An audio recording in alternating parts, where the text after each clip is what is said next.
আব্বা আপনি যতই জোরে জোরে কেন আমি আজকে স্কুলে যাব না। কি কইতেছস বাবা?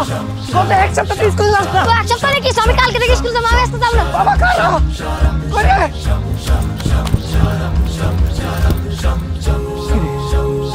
গেল কি বলা? মুহূর্তের মধ্যে হাওয়া হয়ে গেল নাকি? হৃদয়, হৃদয়,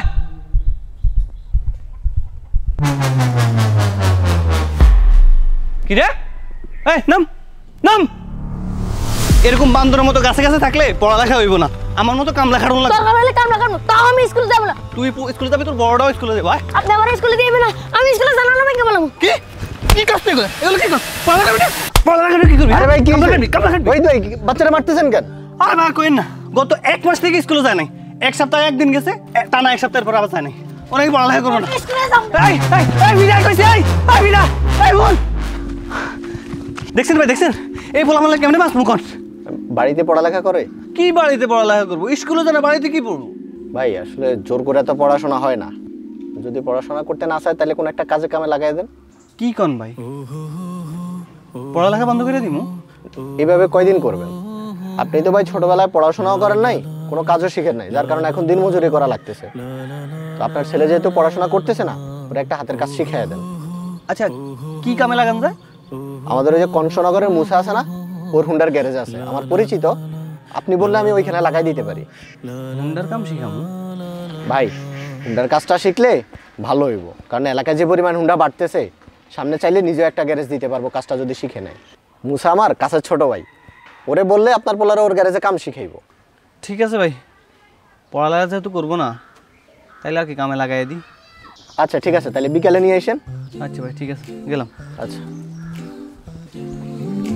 ভাই বিকালে আমো। আচ্ছা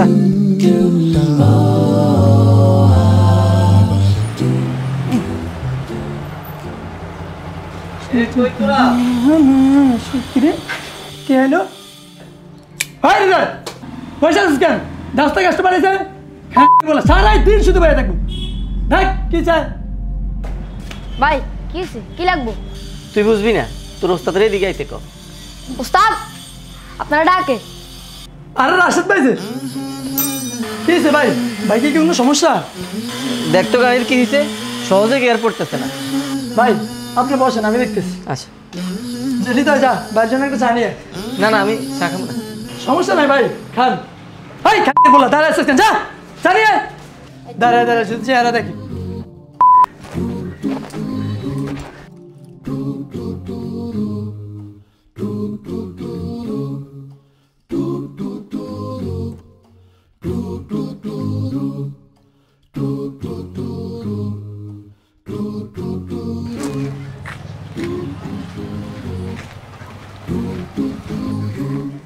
উস্তাদ জানছি। ভাই জানতে তো সময় লাগে? হ্যাঁ তোর কাছে না তাড়াতাড়ি আইতে। সারাই দিন শুধু কাজে বাকি দিবি। ভাই সামনের দোকান খোলা পাই নাই, তাই হাদর কাকার দোকানে যাওয়া লাগছে। অসুবিধা গেছে আমার বলা, যা বাইরে চা দিয়ে যেটা পরিষ্কার কর। সারাই দিন শুধু কাজের বাকি দিবি। এন ভাই চা।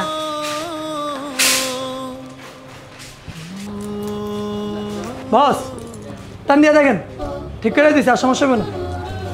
না টান দেওয়া লাগবে না, তোর উপর আমার কনফিডেন্স আছে না। ভাই আপনাকে তো ভাই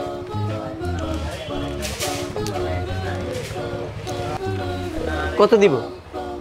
ইঞ্জিনের কাজ তো 2700 টাকা। আপনার রেগুলার কাস্টমার 500 দেন।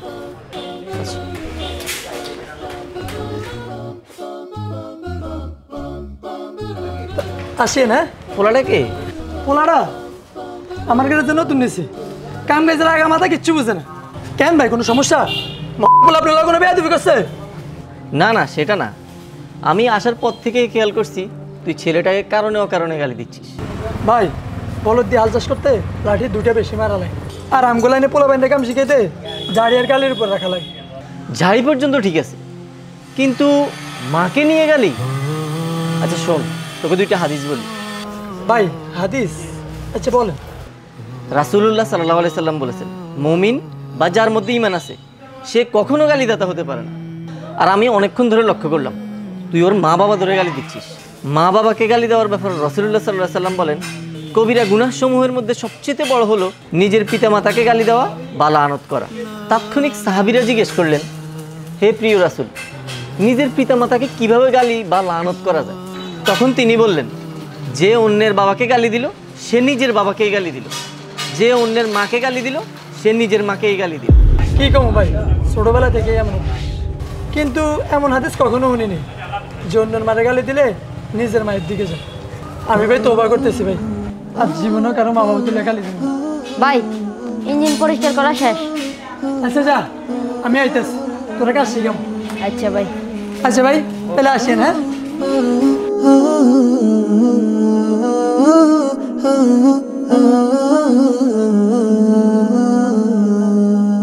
la la la la la la